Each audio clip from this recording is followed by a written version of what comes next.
استنى، اقف للحظة كده لو سمحت. اقفل عينك ثانية واحدة وتخيل معايا انت واقف على خط البداية والموسم الجاي قدامك. الفرص موجودة والأحلام واضحة، بس في مشكلة واحدة: البنزين خلص. إحساسك ده اللي بيقولك عايز أبدأ بس ما بعرفش أبدأ. ده مش كسل، ده تفريغ. والنهاردة هنعرف مع بعض إزاي تلاقي الوقود الخفي اللي جواك واللي ممكن تخليك تجري 100 كيلو من غير ما تحس بالتعب. انت جاهز؟ لأني هاخدك في رحلة جوه نفسك. هنفتش في الأماكن اللي ممكن تكون نسيتها، وهنشغل اللمبة اللي جواك من جديد، وهتتعرف على أقوى نسخة من نفسك اللي ممكن تبدأ بيها الموسم الجديد. السؤال الحقيقي مش إزاي أبدأ، السؤال هو لأي حد هبدأ، لأي حد هكون قوي، لأي حد هكون متحمس، لأي حد هكون مليان طاقة وأقدر أواجه التحديات. إجابة السؤال ده تبدأ من هنا. خليك معايا لأن الدقايق اللي جاية ممكن تغير مفهومك عن الطاقة والحافز للأبد. أهلا بيكو، أنا نرمين حكيم وده بودكاست قلم حبر. ما تنسوش لايك وشير للحلقة وكومنت تشجيع منكم، ومتنسوش كمان الاشتراك في القناة. كتير مننا بيستنى الحماس عشان يبدأ، نحس بحماس مؤقت بعدين يختفي بعد أيام. النهاردة هنتعلم مع بعض الفرق بين الحماس المؤقت والحماس الدايم. الحماس المؤقت زي شرارة سريعة بتنور كده وتطفي بسرعة، يعني التشجيع الخارجي بس. والحماس الدايم هو الوقود الخفي، زي نار هادية كده بتستمر وبتيجي من الدوافع الموجودة جواك انت. هدف النهاردة هو أن ننتقل من مرحلة التفريغ يعني التعب والإرهاق لمرحلة الشحن يعني الطاقة والاستعداد. وبما إننا في نهاية الموسم الثاني وهنعرف بعدين ليه الموسم اللي جاي مختلف، فأول خطوة عايزين نعرفها هي إننا ليه عايزين نتحرك أساسا.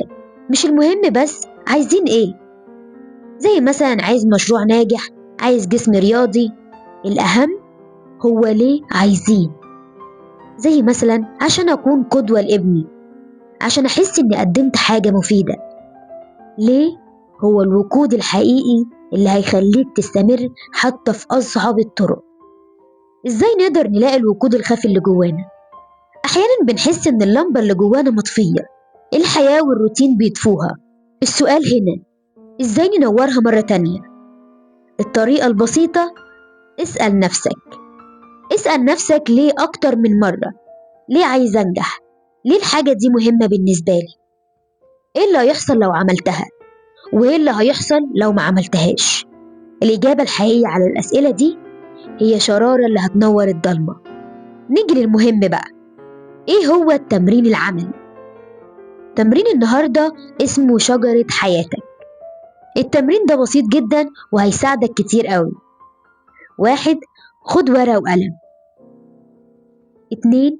ارسم شجرة بسيطة ليها جذور تحت الأرض وجذع وأغصان فوق الأرض. 3.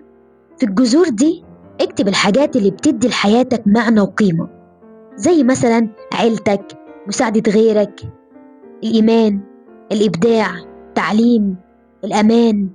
هي دي قيمك الأساسية، وهي زي الوقود المخفي تحت الأرض. ومش لازم يكون عندك نفس القيم دي، كل واحد ليه قيمه في الحياة. 4. في الأغصان اكتب أهدافك اللي عايز تحققها، زي مثلا تبدأ مشروع، تتعلم لغة، تحسن شغلك، وهكذا. 5. بص للصورة. شايف ازاي الأغصان يعني أهدافك طالعة لفوق وقوية عشان بس جذور قيمك عميقة وقوية. الخلاصة، لو انت كنت عايز ان أهدافك تكون قوية، عليك بس انك تتعمق أكتر في حياتك، في القيم اللي جواك. اكتشف ليه عايز تكتشف جذورك. يا صديقي، الوقود دايما بندور وبنبحث عليها في أماكن بره حياتنا، بس الوقود الحقيقية هي اللي موجودة جواك انت، في قيمك، في معاني حياتك، في أسبابك الشخصية. ما تستعجلش، خد وقتك. خد وقتك مع تمرين شجرة حياتك واكتشف جذورك.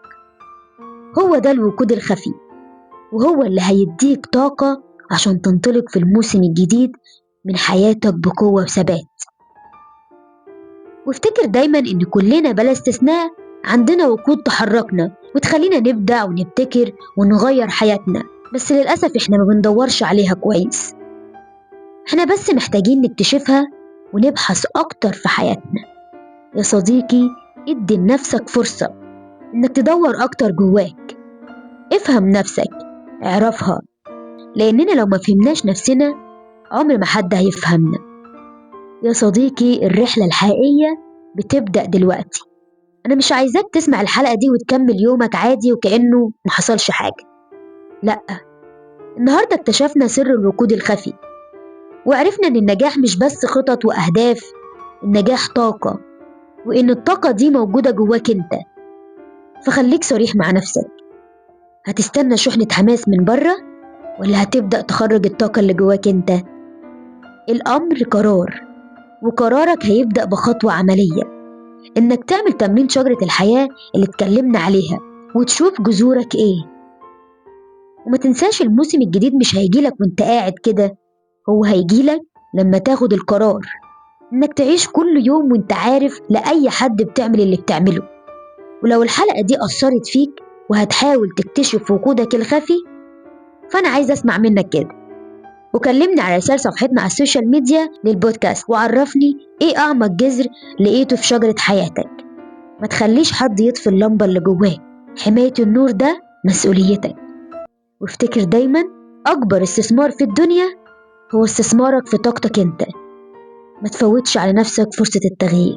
شكرا لوجودكم معايا، ولو عندكم أي تجارب أو أسئلة أو حابين نتكلم في موضوع معين شاركونا في التعليقات أو على رسائل صفحاتنا على السوشيال ميديا. وما تنسوش الاشتراك في القناة ومتابعتنا على الفيسبوك والإنستجرام التيك توك، ولينكاتهم في صندوق الوصف. وما تنسوش تبعتوا الحلقة دي لحد عارفين إنها هتفيد وهتلمس قلبه. هستناكم المرة الجاية، وهنفضل مستمرين إن نكتشف نفسنا واللي حوالينا وطرق تخلي حياتنا أكتر سلام ووعي.